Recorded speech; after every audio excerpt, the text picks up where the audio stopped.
بس بیوی کے لیے اچھی نہیں لگتی، تم سے لاکھ گنا اچھی ہے۔ وہ ضد ہو کر زنانہ انداز میں اسے لتاڑنے لگے۔ اس لیے تو نہیں پسند، میاں بیوی کا لیول برابر ہونا چاہیے۔ وہ ڈھیٹ ترین انسان تھا۔ اماں مزے سے انہیں سنتے ہوئے اب ناشتے سے انصاف کر رہی تھیں۔ اس دوران ایک آدھ محبت بھری نگاہ بیٹے پر بھی ڈال لیتی۔ جانتی تھی دنیا بھر پر روب جمانے والے میر سراج بیٹے کو حکم نہیں دیتے تھے، نہ کوئی قسم دیتے، نہ کچھ بات منوانے کی کوشش کرتے، اور وہ بھی فرما بردار بیٹا اس معاملے میں آ کر اڑیل گھوڑے کی مانند اڑ جاتا تھا۔ باپ کہتا میں نے جو کہا وہ مانو، اور بیٹا کہتا جو میں نے کہہ دیا وہ مانے۔ اس سب کا سب سے زیادہ کسی کو فائدہ تھا تو وہ بس انہی کو تھا کہ وہ تنی گردن کے ساتھ نند کے سامنے بیٹھی تھی، اور نند صرف بیٹی کی وجہ سے بھابھی کے غرور بھرے انداز پر کچھ نہیں کہتی تھی۔ زندگی کیا کچھ برداشت کرنا پڑتا ہے۔ آپ سمجھ رہے ہوں گے کہ پھپھو کوئی بہت اچھی خاتون تھی، تو آپ غلط ہیں۔ ہاجرہ یعنی حاشر کی اماں کی شادی کے 4 ماہ بعد وہ اس کے لیے سوتن لے کر آئی تھی۔ یہ بات ان کے لیے دھچکا تھی کیونکہ ان کے شوہر نے انہیں پسند کر کے ان سے شادی کی تھی، لیکن شادی کے بس 4 ماہ بعد ہی شوہر کی دوسری شادی نے انہیں بہت بڑا دھچکا دیا تھا، اور وہ یہ بات کبھی نہیں بھول سکتی تھیں کہ یہ شادی ان کی نند نے بڑی کوششوں سے اپنی خالہ زاد کے ساتھ طے کروائی تھی۔ اگر پہلی شادی کو چند سال گزرنے کے بعد وہ دوسری شادی کرتے تو شاید اتنا دکھ نہ ہوتا۔ بس 4 ماہ اور صنم بے وفا نکلا۔ پھر جب حاشر پیدا ہوا تو 2 ماہ کے فرق سے اس کا سوتیلا بھائی پیدا ہو گیا۔ ہاجرہ کو اگر کوئی بات اپنی خوش بختی لگتی تو بس یہی کہ ان کے بیٹے سے میر سراج ٹوٹ کر محبت کرتے تھے۔ وہ خود کو خوش نصیب سمجھتی تھی کہ ان کا بیٹا سوتن کے بیٹے سے پہلے پیدا ہوا تھا۔ وہ پہلا بیٹا تھا اور وہ وارث تھا۔ اب پوری دنیا بھی سر پٹک لیتی، وہ مستقبل کے سردار کی ماں بن چکی تھی۔ ان کو اور ان کی سوتن کو شادی کے 2 سال بعد جا کر ماں بننے کی خوشی ملی تھی۔ خوشخبری چند دن کے فرق سے ملی تھی، لیکن کچھ مسئلوں کی وجہ سے ان کے ہاں بیٹے کی پیدائش پہلے ہو گئی۔ بس اسی دن سے وہ جان گئیں کہ دکھ جتنے بھی ہوں ان کا سویرا ہوتا ہے، اور اصل ٹھنڈ تو تب پڑی کلیجے میں جب ان کے شوہر نے تیسری شادی کی۔ اس دن انہوں نے جشن منایا تھا۔ ناز کے ماں صدمے میں تھی کہ اب تو سوتن آ گئی۔ اس وقت بھی اماں مزے سے باپ بیٹے کو سن رہی تھی۔ ان کا بیٹا میر سراج کی کمزوری تھا، وہ تو چاہ کر بھی حاشر پر غصہ برقرار نہیں رکھ سکتے تھے۔ وہ اس دنیا کا واحد انسان تھا جو انہیں اپنی جان سے بڑھ کر تھا، اور یہ بات میر حاشر کو معلوم تھی، سو وہ باپ بیٹا ہمیشہ کی طرح دلائل سے ایک دوسرے کو قائل کرنے کی کوشش کر رہے تھے۔ بابا جان محبت اور بے بسی سے، حاشر نرمی اور بے نیازی سے۔ وہ اسے غصہ دلا کر اس بات کو اس کی ضد نہیں بنانا چاہتے تھے، اور وہ انہیں غصہ دلا کر ان کا دل نہیں دکھانا چاہتا تھا۔ وہ اپنی طرز پر اس بازی کو کھیل رہے تھے جس میں زیادہ جیت کے امکان حاشر کے تھے۔ ٹھیک ہے، تمہاری پسند آئے گی تو پھر میری پسند بھی آئے گی، بابا جان نے آخری فیصلہ سنایا۔ نہیں، صرف میری ہی پسند آئے گی، کیونکہ مجھے ایک ہی شادی کرنی ہے۔ اگر میری پسند نہیں تو تمہاری بھی نہیں۔ کوئی مسئلہ نہیں، میں ویسے بھی شادی کو زیادہ پسند نہیں کرتا۔ ڈھیٹ ابن الڈھیٹ۔ کچھ لو اور 2 کا اصول چلتا ہے دنیا میں، میری مانو میں بھی تمہاری مانوں گا۔ بالکل چلتا ہے، لیکن کیونکہ آپ میرے والد محترم ہیں اور والدین اولاد کے لیے بے غرض ہوتے ہیں، سو آپ میری مانیں اور دنیاوی اصولوں کو بھول جائیں۔ ایم آئی رائٹ؟ امن نے تو باقاعدہ جھوم کر سر کو گھمایا۔ شاباش میرے شیر۔ بابا جان نے انہیں گھور کر دیکھا۔ بہت اعلیٰ قسم کا پراٹھا بنا ہے، سواد آ گیا۔ انہوں نے پھر مستی میں سر کو دائیں بائیں گھمایا۔ حاشر نے مسکراہٹ ضبط کرنے کو دونوں ہونٹوں کو دانتوں میں بیچ لیا تھا۔ اماں تو بس حد ہی کرتی تھی۔ بابا جان نے سر جھٹک کر اماں سے رخ پھیر لیا تھا۔ پتہ نہیں کب اس عورت کا دوسری شادی والا غصہ اترے گا۔ حاشر کو گھوڑا، کاش کہ اس پر غصہ کر سکتے، بلکہ غصے میں حکم دیتے، پھر چاہے سر پٹکتا رہے، لیکن وہ بھی انہی کی ضد کے بعد اپنی ضد بتا چکا تھا۔ بگڑی ہوئی لاڈلی اولاد۔ وہ بے بسی سے بیٹے کو دیکھ رہے تھے۔ ان کے جیسا اڑیل تھا، ضدی تھا، پتہ نہیں وہ کس پر آ کر نرم ہوتا۔ اب بھی تو اسے جھکانے والا کوئی نہیں تھا۔ جب تمہارا بیٹا آئے گا تو احساس ہوگا کہ ضدی اولاد پر کیسا غصہ آتا ہے۔ میں بھی اس کے آنے کا انتظار کر رہا ہوں، لیکن آپ ہیں کہ اسے آنے ہی نہیں دے رہے۔ وہ مزے سے بولا۔ بابا جان کو بیک وقت غصہ اور ہنسی آ گئی تھی۔ کیسا ضدی بیٹا پیدا کر لیا تھا۔ اماں کی خوشی کا عالم تو بیان سے باہر تھا۔ جب حاشر نے کہہ دیا کہ ان کی نند کی بیٹی بہو نہیں بنے گی تو مطلب نہیں بنے گی۔ مجھے ایسی کسی عورت سے شادی نہیں کرنی جس سے شادی کے بعد مجھے پھر دوسری شادی کرنی پڑے، یعنی کہ میں ایک ہی بار شادی کروں گا اور اپنی پسند سے کروں گا، تاکہ بار بار یہ جھنجھٹ نہ پالنا پڑے۔ بابا جان کے بعد اب جاذب تھا۔ جاذب اس کے کمرے میں بیٹھا تھا۔ وہ بھی بابا کی طرح کہہ رہا تھا کہ کوئی مسئلہ نہیں، اپنی پسند بھی کر لے اور بابا کی بھی مان لے۔ یار ادا، آپ کو دوسری شادی سے کیا الرجی ہے؟ بابا جان ہمیں کہیں میں تو 100 جان سے پوری 4 کرنے کو تیار ہوں، اس لیے وہ نہیں کہتے۔ مذاق ایک طرف، ادا بتائیں نا، آپ کو دوسری شادی سے کیا مسئلہ ہے؟ بابا جان کی دوسری شادی کی وجہ سے اماں کو ہمیشہ روتے دیکھا۔ ان کے دل پہ یہ دکھ کبھی نہیں گیا۔ میں نہیں چاہتا کہ میں اپنی ذات سے کسی کو یہ تکلیف دوں، بس ایک ہی بار اچھی لڑکی لے کر آؤں۔ حاشر نے پہلی بار اس بات کی وجہ بتائی تھی۔ تو پلوشا سے کر لیں، اچھی تو ہے۔ جادب نے بابا جان کی بات دہرائی تھی۔ میں نے کب انکار کیا کہ اچھی نہیں ہے؟ وہ بہت اچھی لڑکی ہے، لیکن ضروری نہیں کہ دنیا کی ہر اچھی شے سب کو اچھی لگے۔ وہ مجھے بالکل نہیں پسند، بات ختم۔ ویسے ادا، یہ بات تو چلیں سمجھ آ گئی، لیکن آپ نے کبھی کوئی گرل فرینڈ کیوں نہیں رکھی؟ یہ سمجھ نہیں آئی۔ جادب نے تھوک نکلتے پوچھا۔ اگر جو بڑے بھائی والا موڈ آن ہو جاتا تو خیر نہیں تھی۔ انسان ہوں، جانور تو نہیں کہ ہر جگہ منہ ماروں۔ جادب کو لگا خصوصاً اس کو سنایا گیا ہو۔ جانور والی کیا بات؟ بندہ ملتا ہے، دیکھتا ہے، بات کرتا ہے تو سمجھ لگتی ہے کہ کون لائف پارٹنر بنانے کے قابل ہے۔ جادب نے جلدی سے اسے سمجھانے کی کوشش کی۔ سیریسلی؟ حاشر نے اسے دیکھ کر ابرو اچکایا۔ تم بھی جانتے ہو مرد کی نگاہ کیا چیز ہے۔ جو اڑتی چڑیا کے پر گننے کے دعوے رکھتے ہوں، انہیں عورت کو دیکھ کر ہی اندازہ ہو جاتا ہے کتنے پانی میں ہے وہ۔ اس پہلی نگاہ میں فیصلہ ہو جاتا ہے کہ عورت گھر لانے کے قابل ہے کہ نہیں۔ لیکن جو عورت گھر لانے کے قابل نہیں لگتی، مرد اس کو بھی رجھاتا ہے۔ کیوں؟ کیونکہ وہ اپنی منہ مارنے والی عادت سے مجبور ہوتا ہے۔ وہ غرور میں یہ کہتا ہے کہ ایسی عورتیں شادی کے قابل نہیں ہوتی، بس یہ ٹائم پاس ہیں، تو در حقیقت وہ اپنی بے عزتی کر رہا ہوتا ہے کہ دیکھو جو میرے معیار پر پورا نہیں اترتا، میں تو اسے بھی نہیں چھوڑتا۔ ایسے مردوں کی مثال کتوں جیسی ہوتی ہے، جو ہر جگہ منہ مارتا ہے، اسے کچھ مل بھی جائے اس کی چوائس نہیں۔ مرد میں اور کچھ ہو نہ ہو، غیرت ضرور ہونی چاہیے کہ وہ انسان اور جانور کے فرق کو جانتا ہو۔ مرد کو زیب نہیں دیتا کہ وہ ہر جگہ منہ مارے، صرف عورت کی کوالٹی چیک کرنے کے لیے، اور وہ بھی تب جب وہ یہ دعوے کرتا ہو کہ عورت کی چال سے اس کا کردار معلوم ہو جاتا ہے۔ جب آپ کو معلوم ہے کہ وہ آپ کے معیار کی نہیں، تو آپ اپنی عزت کو بلند رکھنے اسے مڑ کر بھی نہ دیکھیں۔ مگر نہیں، غیرت مندوں کو تو یہ بھی بے عزتی نہیں لگتی کہ وہ انسان ہو کر جانور جیسے ہیں۔ ہاں، مگر یہ ضرور بے عزتی لگتی ہے کہ معلوم بھی ہو کہ عورت آپ کے معیار کی نہیں اور چھوڑ دی۔ ارے کیوں جانے دیا ہاتھ سے؟ ٹھیک ہے، شادی مٹیریل نہیں، چلو ٹائم پاس کر لیتے۔ کیا فرق پڑتا ہے کہ جانوروں کی بھی تو کوئی چوائس نہیں ہوتی؟ جانوروں کو چاہیے کہ طور طریقے بدلیں، غیرت مند کبھی اپنا راستہ نہ بدلیں گے۔ جادب کی ناک اتر کر دور جا پڑی تھی۔ واہ ادا، خوب بے عزتی کی تھی۔ جادب یہ سوال پوچھ کر پچھتا رہا تھا۔ نہیں تھی، کوئی گرل فرینڈ تو نہ ہوتی، اسے کیا پڑی تھی کہ بھائی کے خیالات سنتا؟ خیالات نہیں بلکہ اپنی بے عزتی کرواتا۔ معاف کرے ادا، پھر نہیں پوچھوں گا۔ ہاں، پھر نہ پوچھنا تاکہ سننا نہ پڑے، لیکن جو کام کرتے شرم نہیں آتی وہ سنتے کیوں آتی ہے؟ جادب کو اندازہ ہو چکا تھا، اب ناک بس آپریشن کے ذریعے ہی لگ سکتی تھی۔ میر حاشر نے اس کے لگنے کی کوئی جگہ چھوڑی تھی؟ ادا، میں آتا ہوں، ذرا تھوڑا کام ہے۔ وہ حالے سے بولتا اٹھ کھڑا ہوا۔ حاشر نے افسوس سے بھائی کو دیکھا۔ پتہ نہیں وہ اپنی عادتیں بدل سکتا تھا۔ ہر آئے دن نئی لڑکی، کہ لڑکیاں تو خود آ کر پھسلتی ہیں، کہ لڑکیاں تو خود آ کر پھنستی، اور وہ انکار کر کے بغیرت کیوں بنتا؟ اتنے دن اس کے ساتھ مغز ماری کے بعد بابا جان کو معلوم ہو چکا تھا کہ اس نے بات نہیں ماننی تھی۔ پھر فیصلہ کر کے ادی زہرا کو اسلام آباد آنے کے لیے بلاوا بھیجا۔ ادھر مریم اپنا ریسرچ کا کام ختم کر کے گھر جانے کی تیاریوں میں تھی۔ بابا جان اور اماں نے کافی دنوں سے یہاں ڈیرا ڈالا ہوا تھا۔ ناز تو آبائی گھر چلی گئی تھی، نینا کو اماں کے ساتھ واپس جانا تھا، سو اسلام آباد والے گھر میں فی الحال خوب رونقیں تھیں۔ وہ سب بہن بھائی تو بہت خوش تھے کہ ادا شادی کے لیے مان گئے تھے۔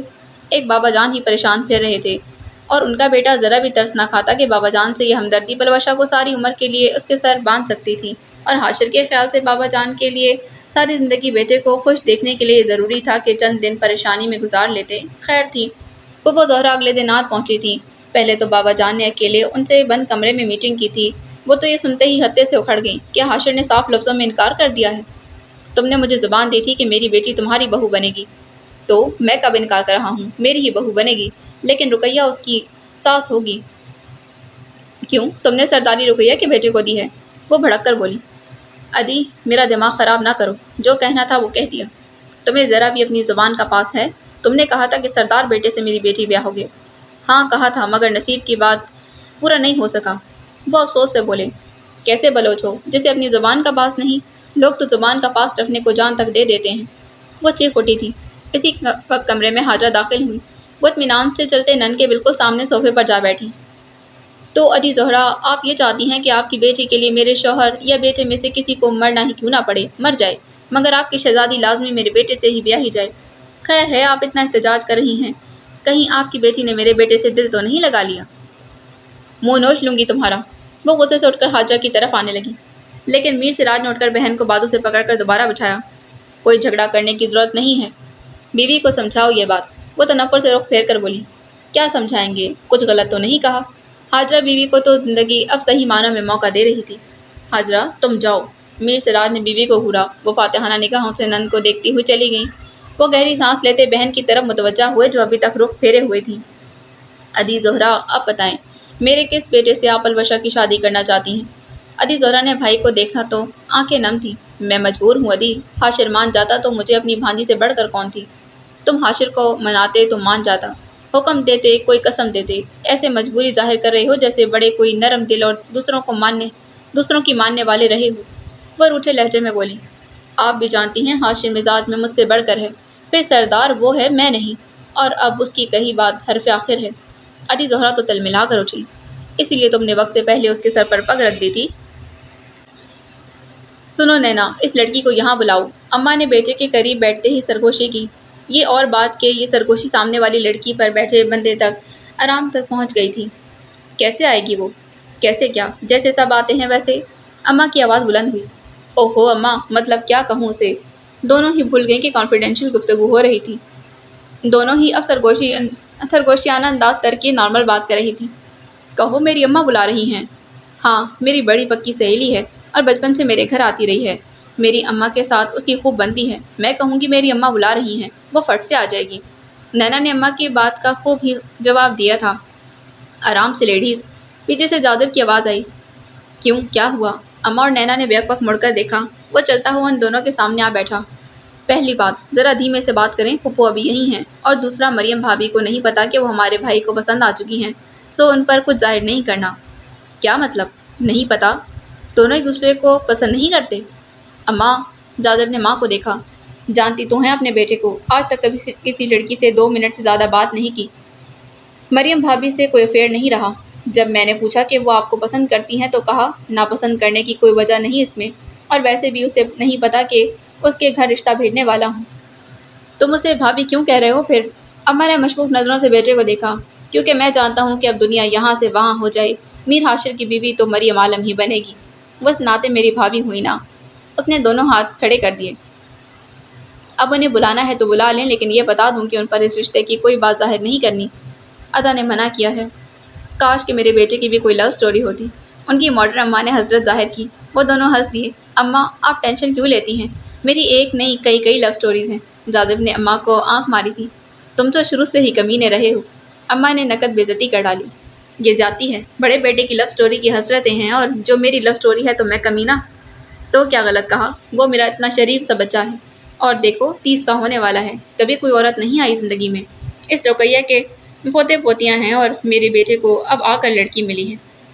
ان کی اماں ویسے بہت اچھے مزاج کی تھیں، بچوں سے ہمیشہ دوستانہ سلوک رہا تھا، وہ بہت مثبت سوچ کی مالک تھیں، بچے بھی انہی پر گئے تھے۔ ماں ہی گھر کا ماحول بناتی ہے، تو وہاں اس گھر والے ٹینشن میں رہ کر حاجرہ بی بی نے اپنے بچوں کو اپنے کمرے میں رہ کر بہت اچھے سے پالا تھا، ورنہ ان کے ہاں کا ماحول ایسا نہیں تھا۔ ان کی دونوں سوتنوں کے بچے اتنے کھلے ذہن کے مالک نہیں تھے، کیونکہ ان کی ماں نے ان کے لیے ایسا ماحول نہیں بنایا تھا۔ وہ سب ٹپیکل سے ماحول کے عادی تھے، بیٹے زور آور اور بیٹیاں ڈر کر جینے والی۔ ناز کی ماں کا گھر پر ہولڈ ہونے کی وجہ سے وہ زیادہ تر کمرے تک رہتی تھی۔ آفرین تھی حاجرہ بی بی کہ ان کے بچے گھر میں اتنا کھلے عام نہیں پھرتے تھے، لیکن کبھی بھی اپنی ٹینشن اور ڈپریشن کا سایہ بھی اپنی اولاد تک نہیں آنے دیا تھا۔ وہ ان کے لیے زندہ دل ماں تھی، اور پھر جیسے جیسے بچے بڑے ہوتے گئے تو دنیا کو پتہ چلا کہ حاجرہ بی بی نے بند کمرے میں شیر پالے تھے جو باپ کی طرح ضدی اور نڈر تھے۔ بیٹے تو ایک طرف، نینا بھی ناز کی ماں سے نہیں ڈرتی تھی، ان کے حکم سن کر اپنی کر کے ایک طرف ہو جاتی۔ جب وہ ہنگامہ کرتی تو میر حاشر آگے کھڑا ہوتا، اور وہ پاگل بالکل نہیں تھی کہ مستقبل کے سردار سے پنگا لیتی، اور لے بھی لیتی تو میر سراج ہر شے کا لحاظ ایک طرف کر کے انہیں اوقات یاد دلا دیتے، تو وہ تینوں بہن بھائی اپنی سب بہن بھائیوں کی نسبت اپنے ماں باپ کے زیادہ قریب تھے، ان کے ایک طرح سے دوستوں جیسے تعلقات تھے۔ حاشر نے اور کیا کیا کہا تھا کہ کیوں اس کی لڑکی کو نہیں بتانا؟ اماں نے اپنے انداز کی سرگوشی میں پوچھا، یعنی سامنے بیٹھے بندے کو صاف سنائی دے جانے والی سرگوشی۔ بس یہی کہ وہ شکل سے ہی شریف لگتی ہے، اور شریف لڑکیوں کے فیصلے ان کے ماں باپ کرتے ہیں، اور مخواہ لڑکی کو اپروچ کر کے کوئی ڈرامہ نہیں چلانا۔ جب اسے شادی کرنی ہے تو بس کرنی ہے۔ جاذب نے آدھی بات بتائی، پوری بات میں تو اس کی اپنی بے عزتی چھپی تھی کہ اس بات سے ہی تو دراصل اس دن بحث شروع ہوئی تھی۔ اماں کچھ لمحے سے مشکوک نظروں سے گھورتی رہی۔ جاذب فوراً سے اٹھ کھڑا ہوا۔ اماں مجھے لگتا ہے ادا نے اور بھی بہت کچھ کہا ہوگا۔ نینا نے جاذب کو دیکھا۔ لگ تو یہی رہا ہے۔ اچھا اب اس بات کو چھوڑو اور اب اسے بلاؤ، دعوت دے دو یا کہو کہ اماں ملنا چاہتی ہیں۔ اور سنو، اس بات کی بھنک بھی ناز کو نہیں لگنی چاہیے۔ اماں وہ بہن ہے میری۔ اماں نے گڑا۔ کر رہی ہوں کال۔ اماں کی گھوری پر وہ گڑبڑا گئی تھی۔ بڑی آئی بہن کی پیاسی۔ اماں بڑبڑائی تھی۔ مریم سے اب اتنی دوستی نہیں تھی کہ وہ گھر بلاتی تو وہ آ جاتی۔ ان کی سینئر تھی اور جب بھی بات ہوئی تھی بہت اچھے طریقے سے وہ بات کرتی تھی۔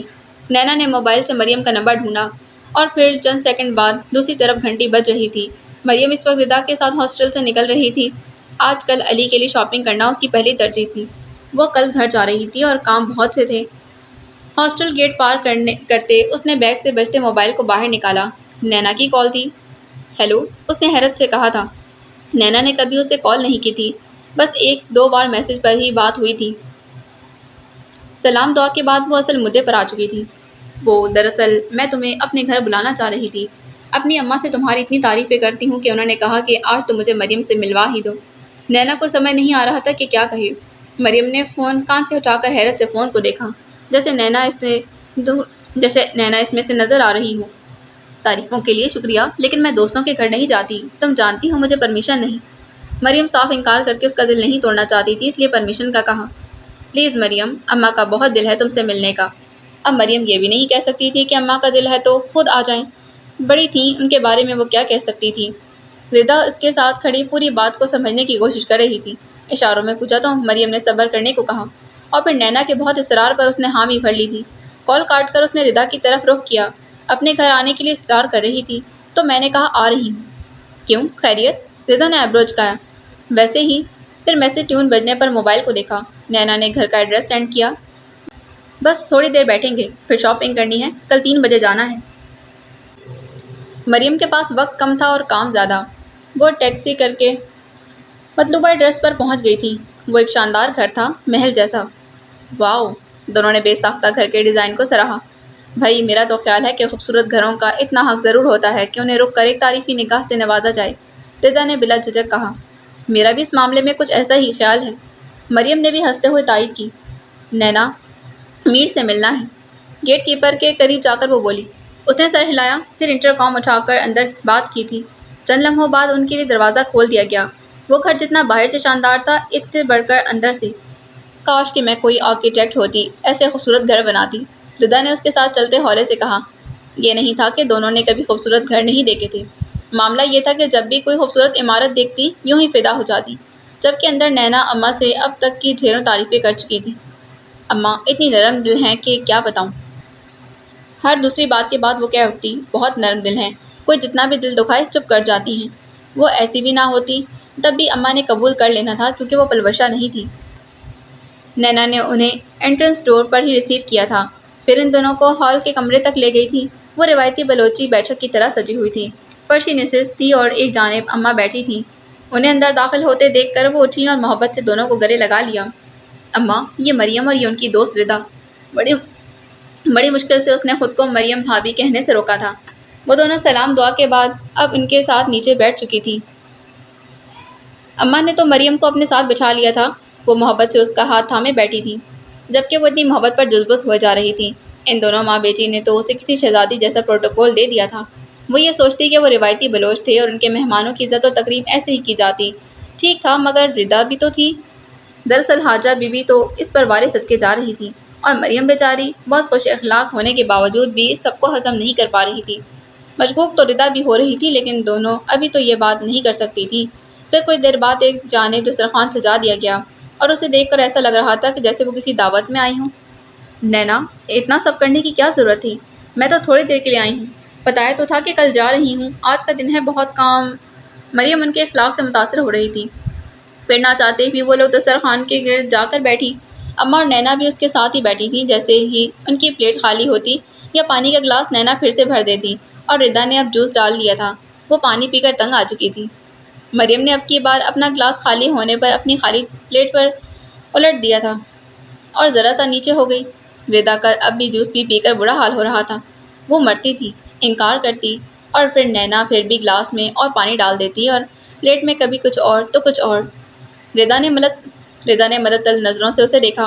مریم نے آنکھوں اور آئی بروز کو حرکت دے کر کہا کہ گلاس خالی ہونے کے بعد سیدھا نہ رکھے بلکہ الٹا کر کے رکھ دے۔ یہ تو بلوچیوں کی روایت تھی کہ جب تک مہمان گلاس الٹا کر کے نہ رکھتے وہ گلاس بھرتے رہتے۔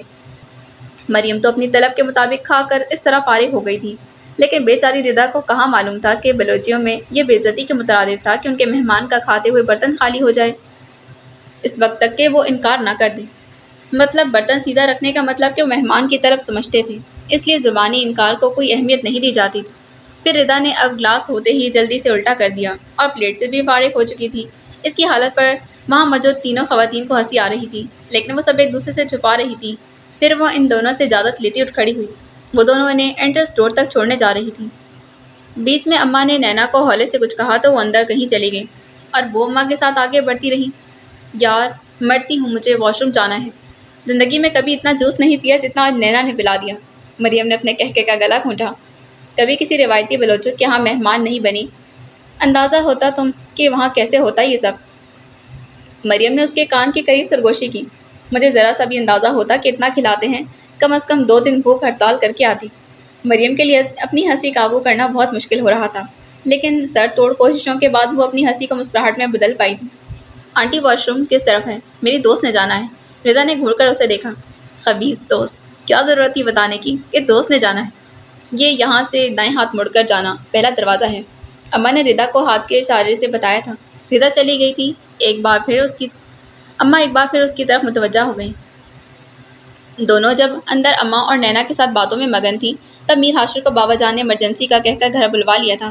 ادی زہرا کی ناراضگی کو وہ وہیں ختم کر سکتا تھا۔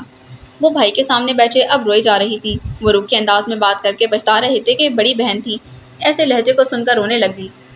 انہیں نہیں پتا تھا کہ ہاشر نے آ کر ان کی بہن کو مزید ناراض کرنا تھا، لیکن یہ تو ہونے کے بعد ہی معلوم ہونا تھا نا، جب اماں اپنی بہو پر وارثت کی جا رہی تھی۔ عین اسی وقت ان کا بیٹا ان کی برسوں پرانی خواہش کو سر انجام دے رہا تھا، یعنی پھپھو کے منہ پر انکار کرنے لگا تھا۔ وہ ادی زہرا کے سامنے ہی اسی طرح بیٹھا تھا، بے لچک، اور تھوڑی دیر پہلے بابا جان نے کہا تھا ادی کیسے قسم دوں یا حکم، وہ تو کھڑی چٹان کی مانند ہے، جھکے تو بوجھ ڈالوں نا۔ اور ادی زہرا دیکھ رہی تھی کہ ان کا بھائی ٹھیک کہہ رہا تھا، وہ کھڑی چٹان تھا، کوئی بھی قسم دھمکی اس پر اثر نہیں کرتی تھی، لیکن یہ بازی انہیں جیتنی تھی۔ تمہارے باپ نے وعدہ کیا تھا کہ اپنے سردار بیٹے سے میری شادی کرے گا، باپ کی زبان کا پاس نہیں ہے تمہیں؟ میرے لیے بابا جان قابل عزت اور احترام ہیں، وہ میرے باپ ہیں، میرے لیے سب سے قیمتی، اور بالکل ایسی محبت یہ شاید سے بڑھ کر محبت کرتے ہیں مجھ سے۔ میری خوشی دنیا کی ہر شے سے بڑھ کر ہے ان کے لیے، اور میں جانتا ہوں کہ اگر ان کی یہ بات مان لی تو میں کبھی خوش نہیں رہوں گا۔ جب میں خوش نہیں رہوں گا تو میرے بابا جان بھی خوش نہیں ہوں گے۔ اس شادی کے لیے اقرار بابا کو وقتی خوشی دے گا، لیکن یہ اقرار ان سے ہمیشہ کی خوشی چھین لے گا۔ میں نے ہر بات بابا جان پر واضح کر دی ہے۔ ٹھیک ہے، ابھی وہ ناخوش ہیں، اداس ہیں، لیکن یہ وقتی ہے۔ میرے اس وقت انکار کا مطلب یہ نہیں کہ آپ کی بیٹی میں کوئی کمی ہے، بس اس لیے کہ ہم دونوں ایک دوسرے کے لیے اچھے ساتھی نہیں بن سکتے۔ میں نے انکار کر دیا ہے۔ تو تم کہہ رہے ہو کہ تمہارے بڑوں کا فیصلہ غلط ہے تمہارے لیے؟ تم ان کی بات کے آگے اپنی بات رکھ رہے ہو؟ ادی زہرا چپتی نگاہوں سے بتیجے کو دیکھ رہی تھی۔ میرا مطلب یہ نہیں، لیکن آپ کو یہی مطلب سمجھ آ رہا ہے تو پھر ایسے ہی صحیح۔ پھپھو بڑے خدا نہیں ہوتے، بچوں کی زندگیوں پر مہرے لگائیں تو پھر وہ بدل نہیں سکتا۔ وہ بھی انسان ہوتے ہیں۔ یہ بات بڑوں کو خود سوچنی چاہیے کہ جو حق اوپر سے مقرر کر دیے گئے ہوں ان پر اپنی مہر نہ لگائیں۔ اب کے بابا جان نے بے یقینی سے بیٹے کو دیکھا۔ تم یہ کہہ رہے ہو کہ تمہارے باپ کا فیصلہ غلط ہے؟ بابا جان تو چپ بیٹھے اسے دیکھ رہے تھے۔